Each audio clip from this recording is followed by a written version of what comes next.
Olá, tudo bem? Espero que sim. Aproveitando que no dia 5 de outubro de 2023, a nossa Constituição Federal de 1988 completou 35 anos desde a sua promulgação, darei início a algumas aulas sobre a Constituição. Hoje veremos os aspectos introdutórios, veremos um conceito de Constituição, um conceito de constitucionalismo e iremos estudar os principais movimentos constitucionalistas. Hoje estudaremos o movimento constitucionalista inglês. Eu coloquei aqui como conceito de Constituição é a reunião ou conjunto de normas que organiza a estrutura política, jurídica, econômica e social, a divisão de competência, responsabilidade e limitação do poder estatal e ainda os direitos, deveres e garantias do indivíduo de um grupo social organizado. Lembrando que a Constituição é a norma mais importante de um Estado-país. Coloquei aqui como conceito de constitucionalismo, é um movimento que possui por objeto o estudo da Constituição, sendo que a forma utilizada apresenta diferença, levando em consideração a época e o país, devendo registrar principalmente os movimentos inglês, americano e francês. Veremos esses três movimentos e daremos início com o estudo do movimento constitucionalista inglês, que ele possui como contribuições importantes o limite ao poder político, monarquia constitucional, parlamento bicameral, eleição popular, liberdades públicas e garantias constitucionais. Tirando a monarquia constitucional, todos os outros estão inseridos na nossa Constituição de 1988. Voltaremos um pouco aqui no tempo, porque aqui é a Idade Média, é o surgimento da Magna Carta de 1215. Estamos aqui no regime feudal, período das Cruzadas. O rei Ricardo Coração de Leão falece e seu irmão João Sem Terra assume o trono. Neste período, a Inglaterra se envolve em várias guerras em busca de novos territórios, sendo importante fixar que estas guerras custavam elevados valores, exigindo que o rei aumentasse os tributos, o que deixou os nobres ingleses insatisfeitos. Então, o que nós observamos aqui é a insatisfação dos novos ingleses e também a insatisfação da igreja com o rei, que vai buscar o quê? Qual é o objetivo?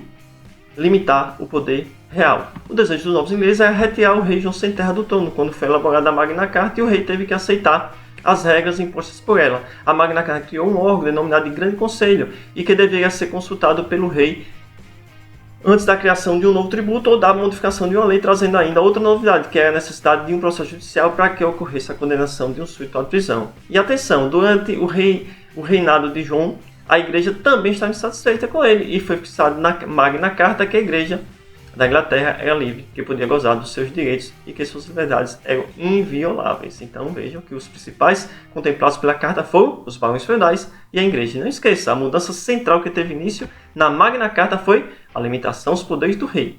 Em 1628 é elaborada a Petição de Direitos, que dá início aos pactos constitucionalistas da Idade Moderna. Neste momento, o rei era o Carlos, que entendia que a monarquia era um direito divino. Novamente, a questão é o envolvimento da Inglaterra em vários conflitos externos.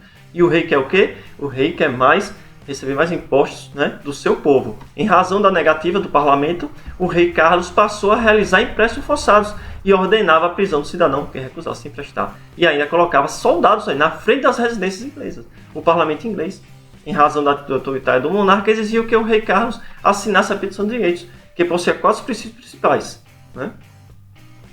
Nenhum imposto pode ser cobrado sem o consentimento do parlamento. Nenhum súdito pode ser preso sem provas. Nenhum soldado pode ser acortelado em caso cidadão. A lei marcial não pode ser aplicada em tempo de paz.